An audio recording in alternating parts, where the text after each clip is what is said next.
الرحمن الرحیم الحمدللہ ثم الحمدللہ۔ اللہ تعالیٰ کے فضل و کرم سے ہماری یہ نکاح آسان تحریک تقریباً 15-16 سال سے چل رہی ہے، اور اس کی بنیادوں میں جہاں اور بزرگوں کی دعائیں ہیں، اس کے تعدد کے اعتبار سے مفتی طارق مسعود صاحب دامت برکاتہ العالیہ کا بہت بڑا حصہ ہے۔ اللہ پاک ان سے بہت بڑا کام لے رہے ہیں۔ اللہ کے فضل و کرم سے تکوینی طور پہ اللہ کی طرف سے ایک نظام چلا، قرب قیامت میں جہاں عورتوں کی کثرت ہونی تھی، تو اللہ تعالیٰ نے اپنے فضل و کرم سے اپنے بعض پیارے بندوں کو اس خیر کے کام کے لیے قبول فرما لیا۔ اب حالانکہ ہم نے قرآن و حدیث میں پڑھا زیادہ شادیاں ہوتی ہیں، صومالیہ میں، افریقہ میں ہمارا کچھ مہینے سفر رہا، ہماری خواتین بھی ہمارے ساتھ تھیں، تو وہاں بھی ہم نے گھر گھر میں دیکھا 3-4 شادیاں۔ ایک شادی والا تو ہمیں شاذ و نادر کوئی نظر آتا تھا۔ اس کے باوجود ہمیں یعنی یہ تعدد زیادہ شادیوں والا عمل، یہ اس کی طرف ہماری اتنی زیادہ توجہ نہ ہوئی۔ تو ایک دفعہ کا ذکر ہے، میں اپنی فیملی کے ساتھ ایک دفعہ مری سیر وغیرہ پہ گیا، تو واپسی پر فیصل مسجد اسلام آباد میں جب جانا ہوا تو وہاں پر جو مکتبہ ہے اس میں حضرت مفتی طارق مسعود صاحب کی ایک کتاب، جو اس کا پہلا ایڈیشن چھپا تھا، اس کا کوئی ایک آدھ نسخہ وہاں رکھا ہوا مل گیا۔ وہ ایڈیشن ختم ہو چکا تھا، لیکن اللہ کی طرف سے وہ نسخہ اللہ نے مجھے دینا تھا، اور اللہ نے الحمدللہ میرے سے کام لینا تھا، تو وہ نسخہ مجھے نظر آ گیا۔ تو انہوں نے بہت مہنگا مجھے اس کا ہدیہ بتایا۔ وہ فیصل مسجد میں کافی مہنگی ہوتی ہیں کتابیں، تو میں نے اوپر مفتی طارق مسعود صاحب کا نمبر لکھا ہوا تھا، ان سے میں نے ڈائریکٹ رابطہ کیا۔ میں نے کہا جی میں تو خود نشر و اشاعت کا میرا کام ہے، تو ہمارا ادارہ ہے، تو اس کے لیے آپ ہمیں بتائیے کیسے مل سکتی ہے ہمیں۔ انہوں نے کہا اس وقت جہاں سے بھی ملتی ہے، جیسے بھی مل رہی ہے آپ لے لیں، غنیمت سمجھیں۔ اگلا ایڈیشن پتہ نہیں کب سے، میں خود پبلشر ہوں، اس لیے مجھے اندازہ ہے اگلا ایڈیشن چھاپنے میں بعض دفعہ کافی دیر بھی ہو جاتی ہے، اس لیے میں نے جتنے بھی ملی میں نے وہ کتاب خریدی، اور اس میں حضرت مفتی طارق مسعود صاحب نے جس بے باک انداز میں، جو ماشاءاللہ آپ اس وقت تو یوٹیوب پہ نہیں تھے مفتی صاحب، لیکن ان کی کتاب میں بھی، تحریر میں بھی ماشاءاللہ کافی بے باکی ہے، تو اس کو پڑھ کر کافی ایک جذبہ اور وہ ایک جرت پیدا ہوئی اور ہمت پیدا ہوئی۔ تو الحمدللہ پھر اللہ تعالیٰ نے اس راستے میں قبول فرمایا۔ تو اب اس وقت الحمدللہ اللہ کے فضل و کرم سے یعنی اللہ نے زیادہ شادیاں کرنے کی بھی اور کروانے کی بھی توفیق عطا فرمائی۔ اس کام کو تجدیدی طور پر اللہ پاک نے بہت بڑا کارنامہ، ہمارے بزرگ، ہمارے پیارے دوست، ہمارے محترم مفتی طارق مسعود صاحب سے اللہ نے یہ بہت بڑا کام لیا ہے اور بہت بڑا کام لے رہے ہیں۔ اللہم زد فزد۔ تو جو دیکھو خیر کا کام ہے، اس میں ہم اعتراف ہمیں کرنا چاہیے، اور خوش دلی سے اور کھلے دل سے اس کا اعتراف کرنا چاہیے۔ اللہ پاک اس دور میں مفتی طارق مسعود صاحب سے ایک بہت بڑا کام لے رہے ہیں۔ اللہ تعالیٰ ان کو مزید ہمت دے اور توفیق دے، اور کروڑوں نہیں اربوں کھربوں لوگوں تک اور قیامت تک کی نسلوں میں اللہ تعالیٰ ان کا خیر کا پیغام پہنچائے، اور اللہ تعالیٰ ان کو دن دگنی رات چگنی ترقی عطا فرمائے، اور اللہ تعالیٰ ہمیں بھی اللہ تعالیٰ اپنے پیارے دین کی خدمت، اشاعت، سربلندی کے لیے وسیع پیمانے پر، عالمی سطح پر مرتے دم آخری سانس تک قبول فرمائے۔ تو اس میں اصل وجہ کیا ہے؟ مفتی طارق مسعود صاحب کو اللہ تعالیٰ نے اتنا بڑا کام کرنے کی کیسے توفیق عطا فرمائی؟ اصل وجہ جو میں دیکھتا ہوں وہ یہ ہے کہ حضرت مفتی طارق مسعود صاحب کے جو والد تھے، اللہ تعالیٰ نے ان کو بہت بڑا تقویٰ عطا فرمایا تھا، اور وہ جب ایک مرتبہ امریکہ گئے، وہ دنیا بھر گھومے ہوئے تھے، ان کی ایسی ملازمت تھی جس کی وجہ سے ان کے دنیا کے کونے کونے میں جانا پڑتا تھا۔ تو امریکہ میں جب گئے تو وہاں پر ایک امریکن لڑکی نے، یہ اپنے ماشاءاللہ عروج پہ تھے جوانی میں، اور وہاں ایک لڑکی نے ان کو بہلا پھسلا کے کہیں لے جانا چاہا، تو بلکہ تھوڑا سا چلے بھی شیطان کے بہکاوے میں آ کر، لیکن جو ہی انہیں خیال آیا تو انہوں نے الحمدللہ ثم الحمدللہ فوراً اس کو دفع کیا، اور وہ ناراض بھی ہوئی، چیخی چلائی بھی کہ تم نے اگر نہیں کچھ کرنا تھا تو کیوں ایسے خواہ مجھے لے کے چلے، اور کچھ شاید اس کا خرچہ بھی ہو گیا، اور وہ خود لے کے چلی۔ لیکن بہرحال حضرت مفتی طارق مسعود صاحب کے دامت برکاتہ العالیہ کے والد گرامی کو اللہ نے ہمت دی، توفیق دی، گناہ سے بچنے کے لیے اس کو دفع کیا، اور الحمدللہ پرہیز کیا۔ تو یعنی جب جیسے زنا کا گناہ بہت بڑا ہے تو زنا سے بچنے پر اللہ پاک نے انعام بہت بڑا رکھا ہے، تو میں سمجھتا ہوں اس قسم کی اور بھی شاید نیکی ہوں گی۔ یہ تو ایک واقعہ یعنی کسی دوست کے واسطے سے مفتی طارق مسعود صاحب تک پہنچا،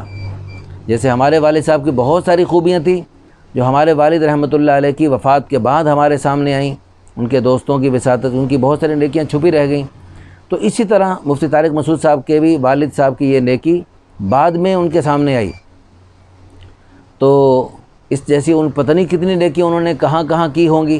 تو ان کی برکت سے اللہ پاک نے ان کی نسلوں تک کے لیے اللہ پاک نے اتنے بڑے عظیم الشان عمل کے لیے اللہ نے قبول فرما لیا۔ انہوں نے چھپ کر ایک کونے میں گناہ سے بچنے کی اللہ نے ان کو توفیق دی، تو اللہ کی اس دی ہوئی توفیق کی برکت سے اللہ پاک نے ان کے اس بیٹے کو اور باقی بیٹوں اور بیٹیوں کو بھی اللہ پاک نے کتنا بڑا ان سے کام لے رہے ہیں۔ لیکن مفتی طارق مسعود صاحب کا کام ہمارے سامنے ہے کہ اللہ پاک ان سے پوری دنیا میں بلا مبالغہ کروڑوں لوگ ان سے استفادہ کر چکے ہیں، اور یہ جو ایک چھوٹی ہوئی سنت، جس سنت کو لوگ نعوذ باللہ گناہ سمجھتے ہیں، اس کو عیب سمجھتے ہیں، اس کو جرم سمجھتے ہیں، الحمدللہ کم از کم اس کو عیب سمجھنا چھوڑ گئے، اس کو جرم سمجھنا چھوڑ گئے۔ اپنی اگر کسی کمی کوتاہی کی وجہ سے، اپنی بزدلی کی وجہ سے، اپنے کسی بھی خوف کی وجہ سے اگر وہ نہیں کر رہے تو کم از کم اس کو برا سمجھنا یا اس کو نعوذ باللہ برا کہنا الحمدللہ چھوڑ چکے ہیں اللہ کے فضل و کرم سے۔ تو جیسے لمحوں کی خطا سے صدیوں تک سزائیں مل سکتی ہیں، اسی طرح لمحوں کی اطاعت سے صدیوں تک انعامات مل سکتے ہیں۔ انشاءاللہ ہمیں اللہ کی ذات عالی سے امید ہے، حضرت مفتی طارق مسعود صاحب کے والد گرامی والد رحمۃ اللہ علیہ کی یہ اتنی بڑی نیکی ہے جی، جوانی ہے اور بہت خوبصورت اور وجیح تھے، اور ان کے لیے کوئی مشکل نہیں تھا، لیکن اللہ تعالیٰ کی رضا کے لیے من ترک للہ شیئا عوضہ اللہ خیرا من، جو اللہ کے لیے کسی چیز کو چھوڑ دیتا ہے اللہ تعالیٰ اس سے کئی گنا بہتر عطا فرماتے ہیں، دنیا میں بھی عطا فرماتے ہیں اور موت کے وقت بھی عطا فرماتے ہیں، اور قبر میں بھی ہزاروں سال عطا فرماتے ہیں، اور قیامت کے 50,000 سال کے دن میں عطا فرماتے ہیں، اور پل صراط پہ عطا فرماتے ہیں، اور ہمیشہ ہمیشہ جنت میں عطا فرمائیں گے انشاءاللہ ثم انشاءاللہ۔ اللہ تعالیٰ ہم سب کو بھی ایسے خیر کے سلسلے چلا کے جانے کی توفیق عطا فرمائے۔ تو میں عرض کیا کرتا ہوں، ہم اگر اللہ کی رضا کے راستے پہ چلیں گے تو اللہ پاک ہمیں بھی ہمت اور توفیق دیں گے، اور اللہ تعالیٰ ہمارے ساتھ ساتھ ہماری نسلوں میں خیروں کے سلسلے چلائیں گے، اور اللہ ہمارے پچھلے بزرگوں کو بھی اس کا اجر و ثواب اور ان کے لیے بلندی درجات کا اللہ پاک ہم سب کو ذریعہ بنائیں گے۔ یہ ہمارے دوست تشریف لائے ہوئے ہیں، یہ بھی اس موضوع پر اگر کچھ کہنا چاہیں تو کچھ کہہ سکتے ہیں۔ مفتی طارق مسعود صاحب سے آپ نے ماشاءاللہ استفادہ کیا ہو، اور لیکن ان کی ان باتوں کو سن کر آپ کیا اثر لیتے رہتے ہیں؟ ویسے ان کی باتیں سن کے کچھ تقویت ملتی ہے کہ یہ جو سنت ہے یہ بھی جاری کرنی چاہیے۔ اللہ تعالیٰ جو ہے یہ آپ جو ماشاءاللہ جو آپ نے یہ نظام چلایا انہی کے ہی سلسلے میں فیض سے، تو اللہ تعالیٰ جو ہے آپ کو ہمت طاقت دیے رکھے آمین۔ اور اس میں برکت ڈالے۔ آپ پہلے یعنی یہ چیز کو اتنا اچھا سمجھتے تھے ان کے سننے کے بعد؟ آپ نہیں، سننے کے بعد ظاہری بات ہے، تقویت ملتی ہے، ذہن سازی ہوتی ہے ظاہری بات۔ اس سے پہلے نہیں تھا یہ اتنا شعور نہیں تھا؟ ایسے ہی بھائی آپ نے تفصیل سے ساری بات کر دی الحمدللہ، اور ویسے بھی نکاح تو نصف ایمان ہے الحمدللہ، کئی برائیوں سے انسان بچ جاتا ہے۔ تو جیسے تفصیل سے آپ نے بتایا، بندہ جو برائی کی طرف گامزن ہوتا ہے اس سے بہتر ہے کہ بندہ نکاح کر لے۔ الحمدللہ خیر خواہی ہے دوسروں کے لیے بھی، ہمارے لیے بھی۔ تو اللہ پاک ہم سب کو دین پر 100% چلنے والا بنائے، اور اس پر اللہ پاک ہمیں استقامت نصیب فرمائے۔ واقعی یہ تو بالکل صحیح بات فرمائی انہوں نے کہ یعنی اس چیز کو لوگ گناہ سمجھتے تھے، معیوب سمجھتے تھے، جرم سمجھتے تھے، نعوذ باللہ ظلم سمجھتے تھے، لیکن الحمدللہ اب یہ چیز نہیں رہی۔ اب اللہ کے فضل و کرم سے مرد بھی اس کی طرف آ رہے ہیں۔ اس میں الحمدللہ ثم الحمدللہ ہمیں اللہ کی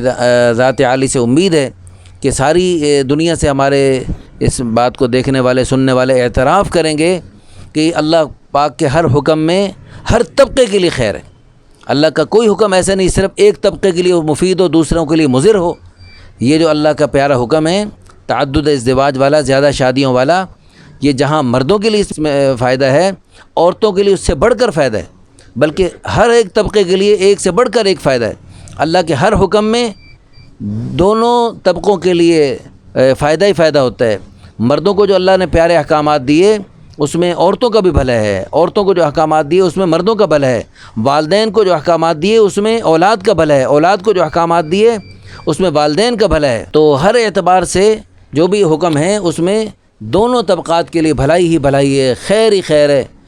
ہر طبقہ جو اپنے حکم کو پورا کرتا ہے اس کی اپنی وہ عبادت بنتی ہے، وہ طبقہ دوسرے طبقوں کے لیے راحت اور رحمت بنتا ہے اور خیروں اور برکتوں اور خوشیوں کا ذریعہ بنتا ہے۔ اللہ پاک ہم سب کو دین کی سمجھ نصیب فرمائے